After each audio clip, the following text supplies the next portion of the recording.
आज देश के सबसे बड़े प्रदेश उत्तर प्रदेश में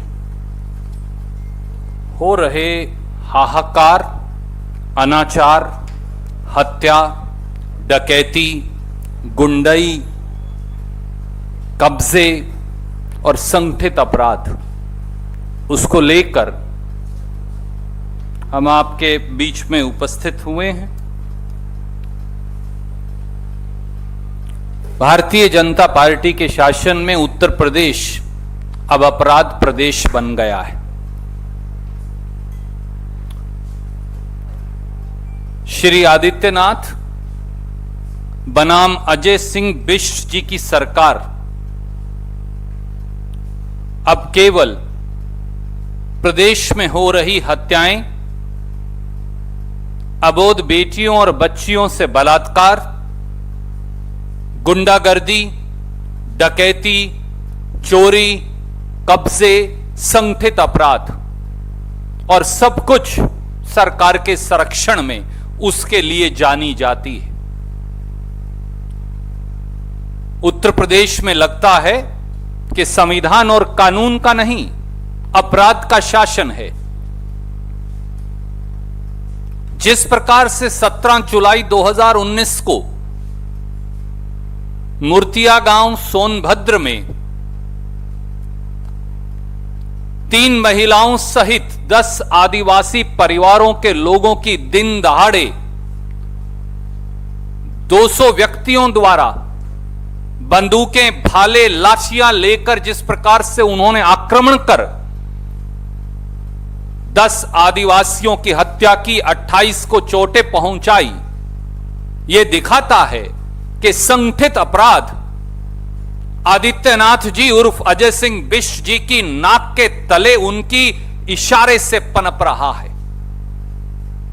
और आज जब अखिल भारतीय कांग्रेस कमेटी की महासचिव श्रीमती प्रियंका गांधी जी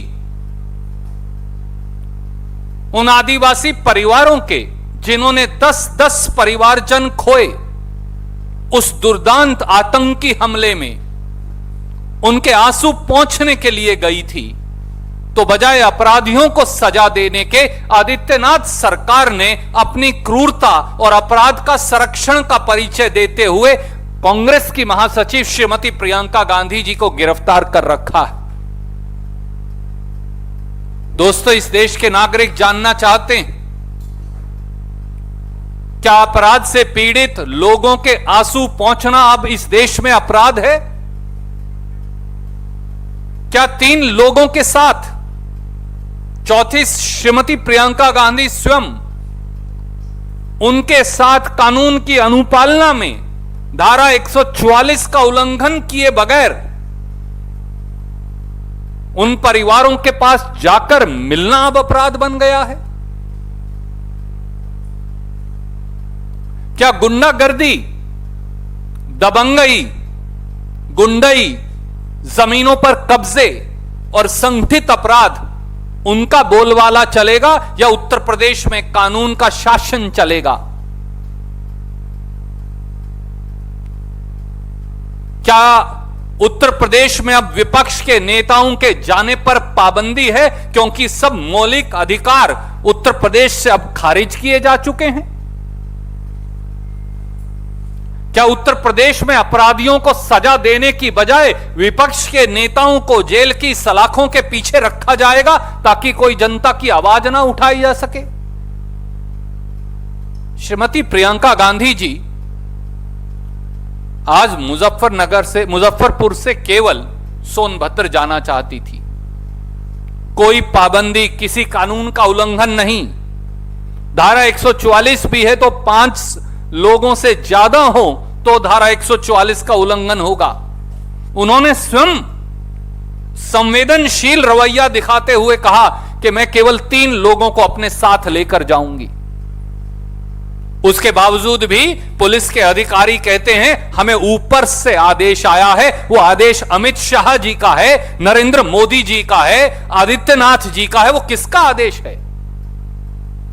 वो आदेश कानून और संविधान का है या उन लोगों का है जो सत्ता के नशे में भाजपा की सरकार चला रहे हैं उत्तर प्रदेश में, और विपक्ष के नेताओं को, गरीबों के, आदिवासियों के, पीड़ितों के, जिन्होंने परिवार के 10-10 जन खोए हैं, उनके आंसू पोंछने के लिए जाने नहीं देना चाहते?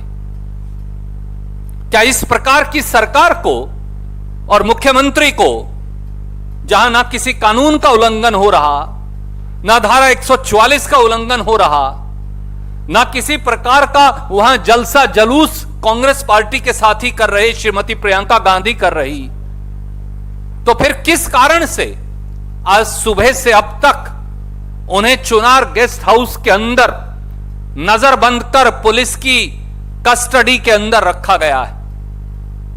क्या मानवीय और मौलिक अधिकारों का इस प्रकार से उल्लंघन होगा क्योंकि आदित्यनाथ जी और मोदी जी की सरकार है और अमित शाह जी अब देश के गृह मंत्री बन गए हैं?